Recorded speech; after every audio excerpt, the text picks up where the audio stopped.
All right, everybody, welcome back to the weekly recap here with Pastor Cole and myself, Welcome back. Jordan, or aka Joe.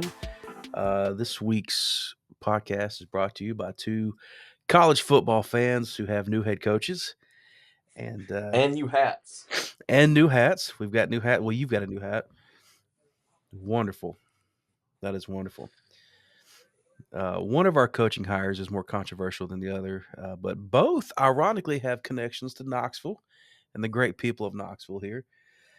Which this is just another moment and opportunity to remind everybody that God has called everybody to the table, and that includes Lane Kiffin. So Yeah. if you woke up struggling with his hiring this morning, just know that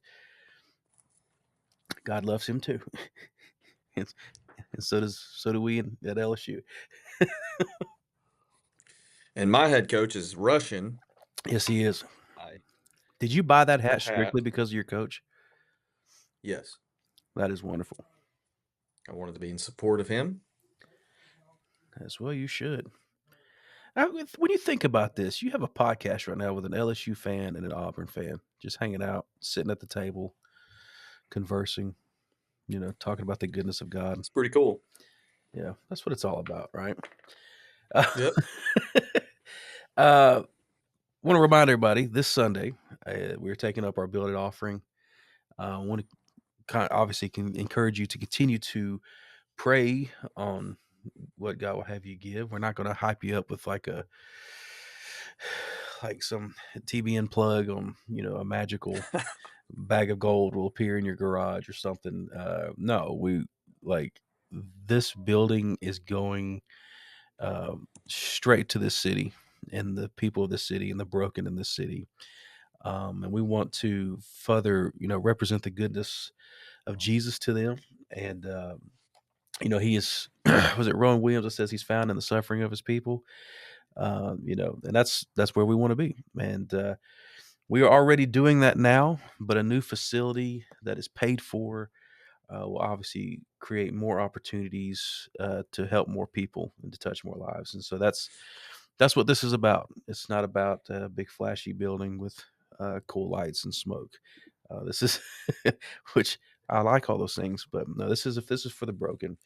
So be praying about that Yep. and what He'll have you give this Sunday. Also, we want to always encourage you because me and Katie were sitting last night just kind of going through the schedule, what's going on. November flew by.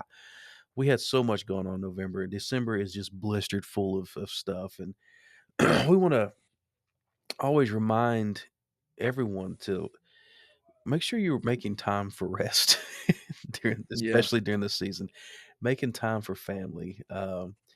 It's crazy. It's so easy to get caught up in all the stuff and the busyness of the holidays, but you can't help people on empty. And so make sure you are finding time to refill and be a spouse and be a parent and take the time to especially as a parent, take time to just kind of look around and see everything for what it is, because they will be grown before you know it, and we will just blazed right through it, which is I can't even tell you, like, November was insanely fast. I don't think it even counted as a month this year. But take some time, make sure you're finding and working in time for rest during these holidays and being with your family. So, you ready to jump in here there, Pastor Cole? Let's do it. All right, I'm gonna start this off. I want to ask you a question, but I don't want you to answer it right now. I want you to answer it at the end of the podcast. Okay. So Okay. mind's eye, picture it in your head. 10 years from now, uh, we have long been in our building at this point. Our boys are shaving now, and Lane Kiffin is coaching LSU to hopefully its seventh or eighth natty at this point.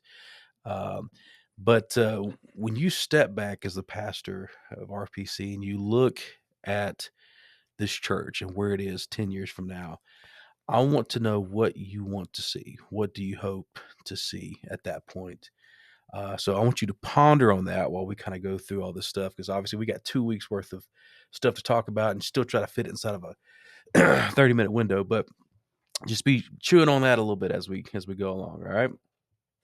Um, 2 weeks ago, let's talk a little bit about, or can you talk a little bit about Moses instructing the people to recreate, as you said, a new Eden, and when talking about the tabernacle, um, you specifically used the phrase he was creating a new Eden. Can you talk a little bit about that and what the purpose was behind that?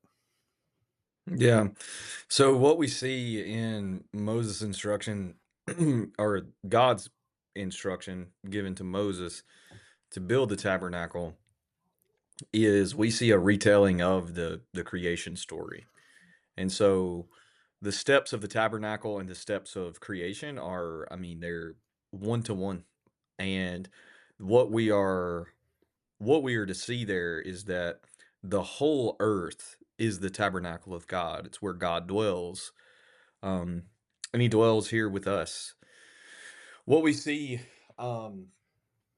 in the remaking of Eden is we see sort of a group of people who are convinced that they have sort of lost this closeness with God. And God is building a tabernacle to turn their attention to the fact that no, God is here with us. Yeah. God is still here with us. The whole purpose, I say this all the time, the whole purpose of the story of the Garden of Eden is that we screw it up, but God comes and gets us. And in the tabernacle, it's a retelling of that story as well. As people in ancient Mesopotamia are learning and they are building tabernacles to all of these other gods, our God is triggering their imaginations back to the creation story to say, hey, the earth is the Lord. I mean, it's what Psalm 24 would say, the earth is the Lord's and the fullness of the earth is the Lord's. And so when we look at it that way, like the purpose of that, I think when we look at the tabernacle, we're supposed to see the story of the Garden of Eden again, and simply our minds are triggered back to God wants to be with us. God wants to dwell with us. And so I think that's what we see when we actually get the tabernacle and the instructions. The way that they are laid out is the same as creation. And we've seen this theme since Exodus 1, this God wanting to dwell with us. We've really seen it since Genesis 1, but specifically in our road through Exodus, that has been the common theme from the beginning. Mhm. Starting with Moses into the Israelites, to the Red Sea or the Sea of Reeds on. It's been about Mhm. dwelling with him. Mhm. You and at one point during the sermon, you were talking about Eden and I can't remember exactly what you said, but it kind of and I wrote it down in the notes, but I wanted to put it on here. Can Eden and or the Promised Land become Egypt for us? Mhm. Yeah. Yeah, when we start building this, I think it's the reason why God gives Moses specific instructions that it's not just what they're building, but it's how they're Mhm. building it. And when we start building places for God in our own way, under our own strength, Yeah, with our own motives and value systems, that's when Eden becomes Egypt. Is that we turn it into what we want it to be. We turn it into a place where some people are allowed in and other people are not allowed in. Some people are welcome, other people are not welcome. And that becomes incredibly problematic. yeah. And so we kind of see God step in, and there's a really cool connection you made, um, where God kind of creates this decreation story. He remains silent Mhm. for 6 days and then speaks on the seventh. And it's just another way of him doing away with this imperial structure with the big walls and the buildings to keep people out. And if this sounds familiar, if what we're saying right now, talking about sounds familiar, thank you for listening to the podcast over the last few weeks because this has just been Mhm. this steady Yeah. trend through all of this. He's bringing us back to Eden and for its true design and his Mhm. desire to again to dwell with us and be with us. Yes. I love the picture you like to paint often too of, it's like anything else when we hear the story of creation, everybody kind of gets lost in the sauce of, Adam and Eve mess up, they get kicked out, and everybody, Mhm. you mentioned at one point too, I think that was this week really, you talked about you got to read the whole story. The Bible is not written in verses Yeah. like we put the verses there. Yeah. The Yeah. story, you have to read the story to the end. And when you read the whole For sure. story, you see God goes with them because the plan for God never changed. It never changed. It was Mhm. always to dwell.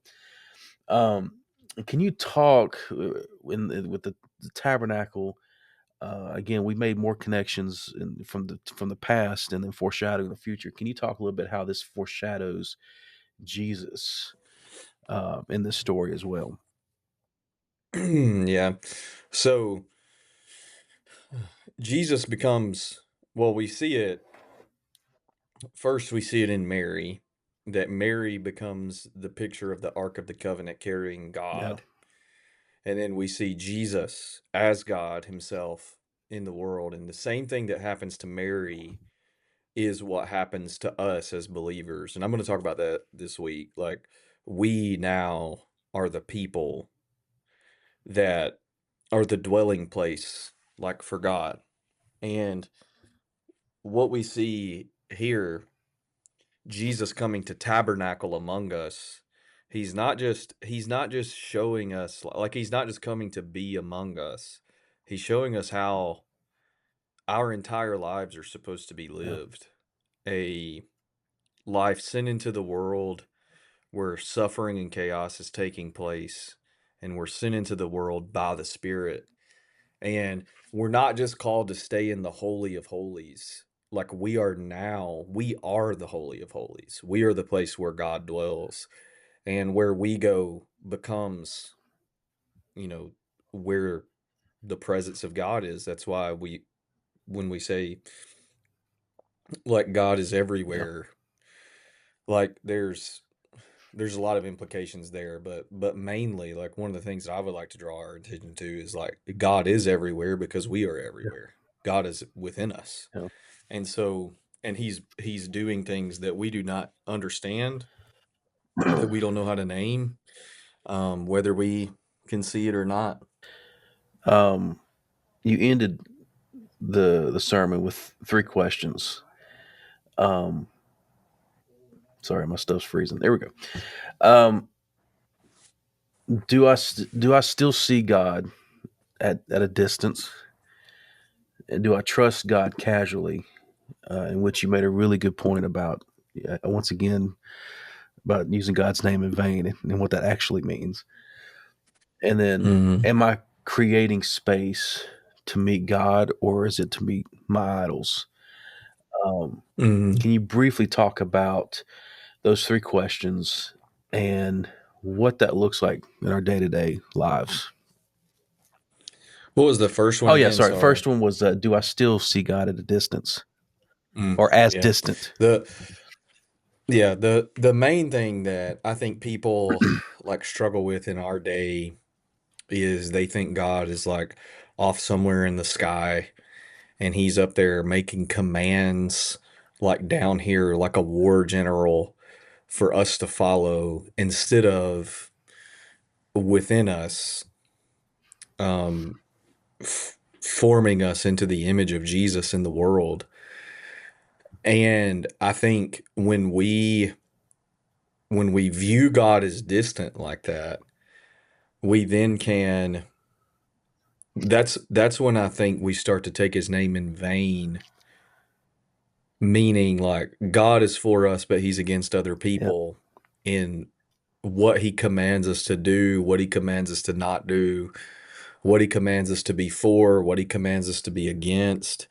And he's up there in the sky like a war general, causing us to take up arms for our causes and slap God's name on things that he never put his yeah, name on.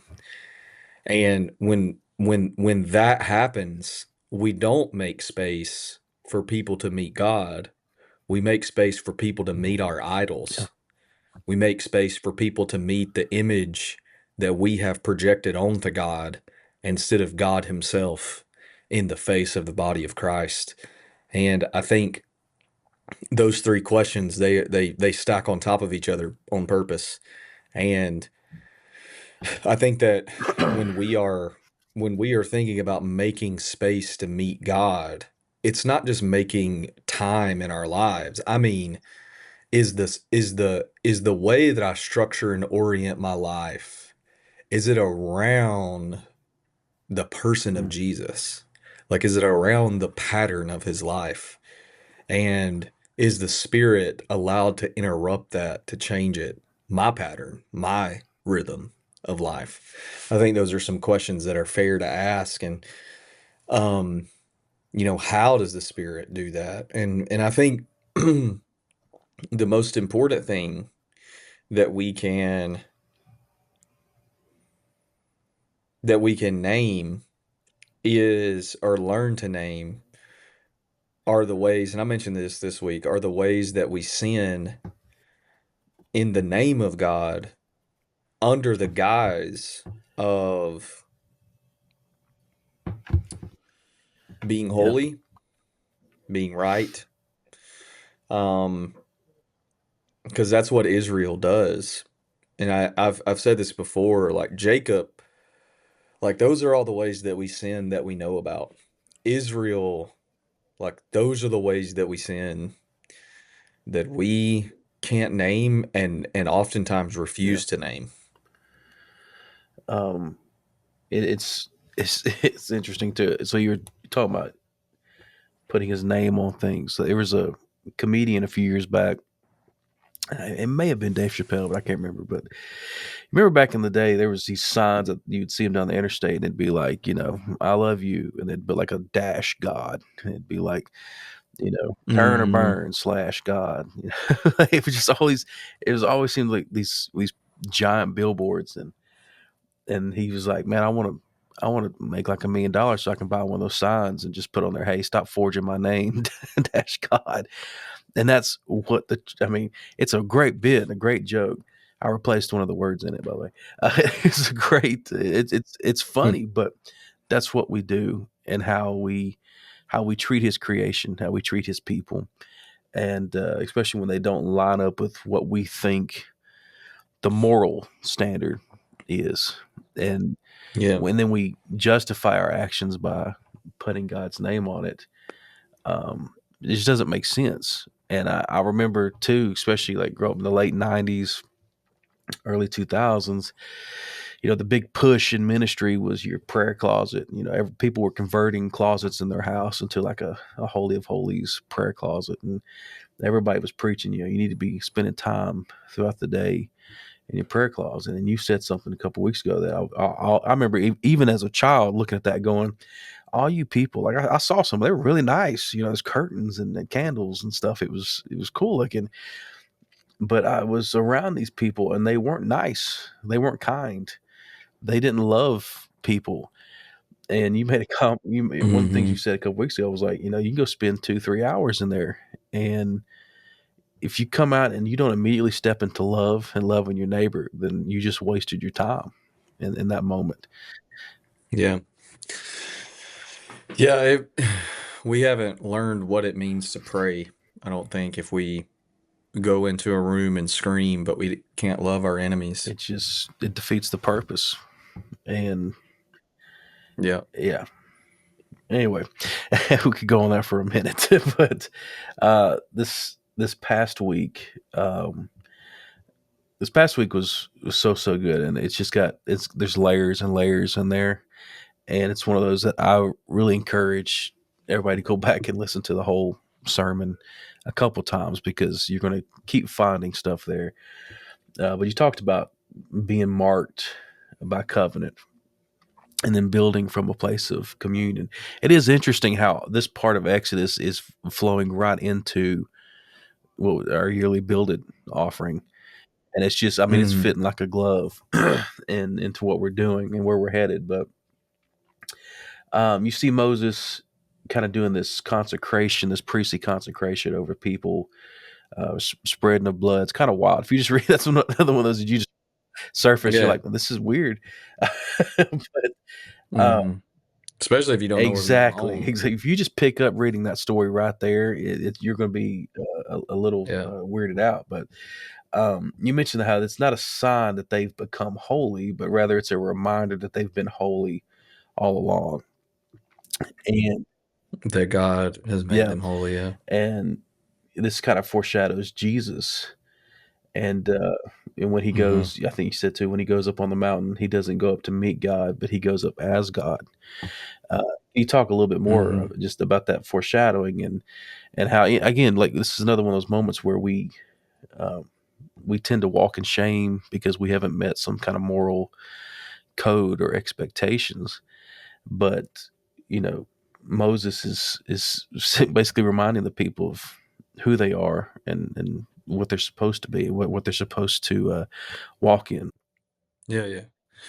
Yeah, I think when we see that Moses goes up the mountain, he goes to meet with God, comes down with the instructions, and really what all of this is leading to is him building a tabernacle and send Joshua Yeah, into the promised land. And um Joshua and the people who are with him, they learn what it means to be in the presence of God, and they'll make their own mistakes in their own way in the next generation. But um what we see is when Jesus goes up to the mountain as God, he doesn't go up the mountain to institute a law, but he goes up on the mountain to fulfill yeah, covenant and to establish the new covenant, which makes us all included into his life. When Jesus goes up the mountain as a human being, he goes up that mountain for all humans, not just like for all humans, as all humans, and fulfills the covenant on behalf of humanity and God, and we are now included into his life. And I think people miss that point. They miss the point that, and I even went into some stuff like, you are not saved the day that you yeah, repeat the prayer that you yeah, believe in Jesus. Like you were saved like 33 AD. Um, it's like a Karl Barth quote. Um, but that's when you were saved, and the day that you maybe repeat that prayer or decide is the day that you were made aware of what Jesus did. You are enlightened to that reality, and the participation in the life of Jesus is enlightening the world to the reality that God has saved the world from death, and we can hope on this side of heaven. Um, in the sense, well, I don't even like saying it like that, but we can hope on this side of yeah, in this life. Um, and because Jesus has defeated what bound even Moses and what bound Joshua and what bound Caleb and what yeah. bound David. And I think that yeah. being being made aware of phrase is really a game Mhm. changer that, like, even, like, now when we talk about theology, especially me and Katie, we sit and talk. That she's quick to remind me often about, you've just now, you're not discovering some new. God's not doing something. You're just now being made aware of. Like, I think that if we can kind of make that phrase become an everyday, especially when we're studying scripture and we're walking, if we Yeah. can kind of change the way our brain is geared to this new. God is always good. Always has been good. And Always has been I good. can, as a musician and somebody who's been in ministry, we've always kind of been like, you get in some of these conferences and stuff, and you sit down and you're like, okay, let's prepare a place for God to show up and do things. It's like the play that doesn't like real. That's not a thing in reality. God's here. His goodness is here. Yeah, Jesus is the place. Jesus that's is the place exactly that right. God We showed we up. just you may not be aware of that in And this moment, but that's where the whole yeah, worship side of thing comes yeah. into play is to help get people to where they are aware of his presence and his goodness. Uh, Yeah, it's turning yeah, people's attention more than it is Yeah. summoning something to Yeah, it's not, happen. it's not a Harry Potter spell as much as it is just an opening Right. of and making aware of. Uh, It's like, hey, like what even Rowan Williams says about the priesthood, he says it pretty frequently. He says, "Hey, like the priesthood, like what it is that the body selects you as their priest and pulls you aside and tells you to go over there and stand over there and yeah, tell us what you see." And what priests are doing and what the priestly work is when we lead people in worship is to turn their attention to what we see yeah, God doing already and say, "Hey, look at this. Like you told me to go look over here. Now yep, I'm looking over here. Now look at this." And it's not to take away from the priesthood of all believers. Um, but there sometimes is not a clear enough divide on what the role of priest or pastor yeah, like is and what Jesus is doing as the better high priest is saying, "Hey, God is right here yeah, in human form." Like, this is what God looks like. God looks yeah, exactly like Jesus. He is the priest that we did not want, that we did not select, that God did select to say, "Stand over here and tell us and show the world how I yeah, actually am." And that's exactly what he does. and it goes against um, a lot of how we were raised, and especially when it comes to the people around us, the quote unquote sinners, Certainly. backsliders. And you took a nice little shot Certainly. at Calvinist, which is always a good time, and just some of that mentality. But Mhm. a couple quotes that you said, God is not against humanity because He became one. I mean, if God was so anti-human, then why did He put on flesh and come walk amongst us? Yeah. It's a weird dichotomy, or it's a weird thing with the Calvinists, man. And God They're out loves them, there. and they are welcome at the table. Uh, yeah, Of course, yeah, there's yeah, Calvinists that yeah. offer great things. Something else you said, kind of along those same lines. He didn't become human for some; he did it for all. When we couldn't live up to the Mhm. covenant or into the covenant, he put on flesh and did it for us, and that was such a beautiful picture that I think you painted of you know talking about the covenant back with Abraham and how we as humanity, we're never going to be able to live up to that end of the deal. And he was like, "It's okay," and he Mhm. puts on human flesh and walks it out for us. Um, and then you talked about too the purpose of the covenant is that we're all invited close again back to that dwelling and invited to see him face to face and be face to face with him, which Yes. again is something that's in our upbringing.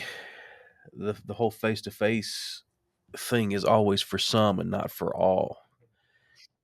And these monuments Mhm. that we see Moses start to build here is a reminder that no, like we're this is for all This is people, for all all peoples. tribes, and everybody. And you know, Mhm. that's just, again just another beautiful picture of God's goodness that on this side makes sense, but does something to your brain when you're kind of raised up in the culture that kind of pushes against that mentality. For sure. Um, yeah. So anyway, somewhere along the way, we began to kind of believe and teach that some are closer to God than others, but the invitation is for everyone. Um, yeah. See how we already talked about that, and then a couple other quotes you said. You talked about the standard. Everybody talks about living up to the standard and or not meeting it or exceeding. And you were like, you said that the Mhm. standard is to invite as many people to the table as possible, and then let God do the work that only He can.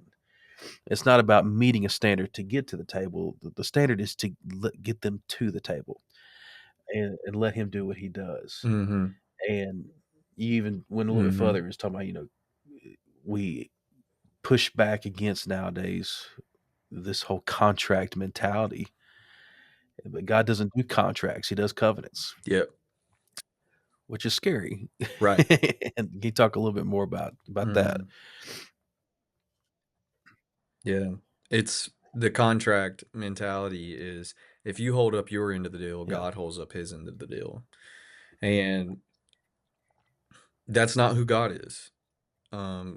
I think it's Baxter Kruger. I can't remember which book now, but he talks about the contract God as a God who comes and gives you the answers to yeah, the test to pass the test, and the answer to the test is Jesus. Well, God, being a God of covenant, doesn't even come and give you the answer to the test. He comes and sits in your right, seat and takes the test for you. And that is who God is. And I think we want contracts because contracts are easy. Contracts don't require a sensitivity to the spirit. Contracts allow you to just break the rules. And if you break these yeah, rules, then we can yeah, punish you, right? And like God doesn't do punishment. Like that's another thing that like people are yeah, he does judgment, but not punishment. And I think people struggle to make a distinction between the two. Like judgment is there are consequences for sin. Punishment means that there are that the consequences for sin right, are retributive. The consequences for sin, you may have practical things that you have to answer for, but the ultimate consequence for sin is to come with your shame and your guilt, all of that, and hear the yeah, words, "You're forgiven." That's the consequence. That's the fire yeah, of hell that burns you. It's I've betrayed God, and he still will not turn his back on me. And that's the difference, I think, between the contract and covenant God. You have one that's, you know, moved by your mood and by your yeah. Well, behavior. you can control one Yeah. with your actions, yeah, Yeah, yeah, which right. is One's is not a controllable. God, you know?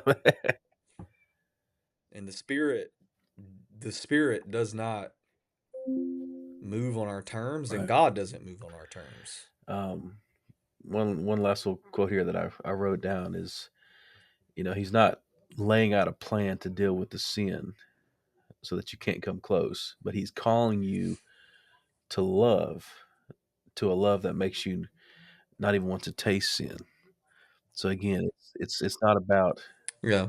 you know, checking the boxes to receive his love. No, it's step into the love, and it's the love that causes that other stuff to not be near as important and near as good. Um, I Yep. both of these weeks again are just chock full of uh, hidden little gems, and I think everybody definitely needs to go back and listen to both of these messages or go watch them on YouTube. But I want to recall back to the first question that I asked you, Cole. All this being said, Yeah. you know, 10 years from now, uh, you walk into the doors of what is Resting Place Church. In your heart, what is it that you're hoping to see from that from inside that building and surrounding? Yeah. Just like practically, let's just talk about like practically what I would like to see first.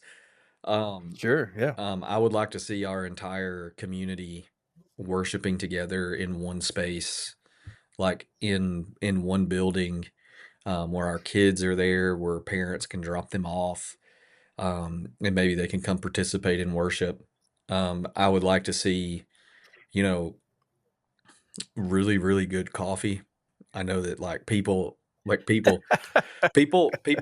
they make this stuff like difficult. It's like, I'm just starting with the practicals, and it's like that's what I would like to see. We want good I'm coffee. serious. We want it now. Um, but leading into that, I would like it to be a place where people walk in and um they feel what the reality of the table actually is. That, like, no matter Yeah. what walk of life that they're in, there is a place here for me. It may Yeah. not be that I'm the pastor here. It may not be that I'm like able to join a team yet because I just got some stuff going on in my life. It may not even be that but I want people to come and know that like Jesus is inviting them to this table. And I would like to see a group of people who really embrace the reality of gathering together, being formed by Jesus and encircling the world around us. And it's like, I would like there to be as I mean, this is kind of selfish, I think. Like, I would like there to be as many people as possible that are living in a reality where they're not trying to strive to get to God anymore, Yeah. but they're circling their arms around people. And this weekend, like I'm really gonna lay into like what that actually looks because it's Yeah. like you said earlier, like this series, like the Exodus Road, like it fits like a glove. And like the last thing that I'm talking about is Moses sending Joshua into the promised land. Like Yeah. part of the reason and I would say the main motivation for us to even build is to be effective now, but in, 10, 15, 20 years, whoever's leading this thing, which I mean, I hope to be, but there's no like worry in the back of people's mind of like, hey, can we get this done in this community? It's like, no, Resting Place Church is a place where you can meet the Lord and Yeah. all of your practical needs, we'll take care of those. We'll help people. And it's like, so practically, I want it to be a space where we can all be together and feel a presence that is like, hey, we're coming together and Jesus is here. God's here. Yeah. And Yeah. everyone knows that. And this is a feast day, right? Like Sunday is a feast day where we Yeah. come to sing and celebrate and sit down and have this meal together, knowing that we're all included, knowing that we've all been brought up in this story with Jesus. And I think that Yeah. that is where I would like to be in 10 years is that, you know, the practical stuff that's going on at the church, like that will take care of itself. But I Sure. want every person to know, like, this is a place where you can meet God. And that's, we are the people of God, the continuation of Israel. Um, we're not, to be clear, we are not Israel's replacement. We are the people of God that turn our attention towards Him. And as we turn our attention towards Him, He paradoxically turns our attention back towards those in the world Yeah. who need him the most. And maybe that is the paradox. Maybe that is the thing that we're Yeah. always fighting. That we're always turning our attention to what we believe to be as is God. And when we look at what we believe to be or who we think God is, he turns our attention to what who he really is and and Right. and tells us to go and do this. So I mean, I don't know, that's just a That's awesome. Now that's I mean, I figured you were gonna say something like that, but yeah, that yeah, was yeah. that was what I wanted to hear. Um, so anyway, we're not in that building yet. No, We are making strides to get there. give us like a Um, million and a half dollars, please. we can get there next week if depending on what kind of check you write. But in the meantime, I can as somebody who is kind of behind the scenes and wife is on staff and I'm close friends with the people who are putting in the good work behind the curtains. These things are already started, Yeah. and we are already pushing to create those pillars that point people to his face and to the intimate dwelling with him and his goodness. And yeah, if you guys want to be a part of that, Sunday morning, 10:30, come hang out. 10:30. We'd love to have you. We have some good coffee. We do. We've got some good coffee. But anyway, guys, we love you. Uh, rest a little bit this week and then go open some more presents. But Yeah. we will see you guys next time. We got one more service, Yep. one more message One for this more one series. more So Exodus. We'll it's be gonna talking be it's gonna about be a good one. yeah, we'll be talking everything that we've talked about from this point is just replayed out in the next like 6 chapters. So, Let's rock and roll. yeah. Well, we love you guys, and we will see y'all next week. See ya. Peace out.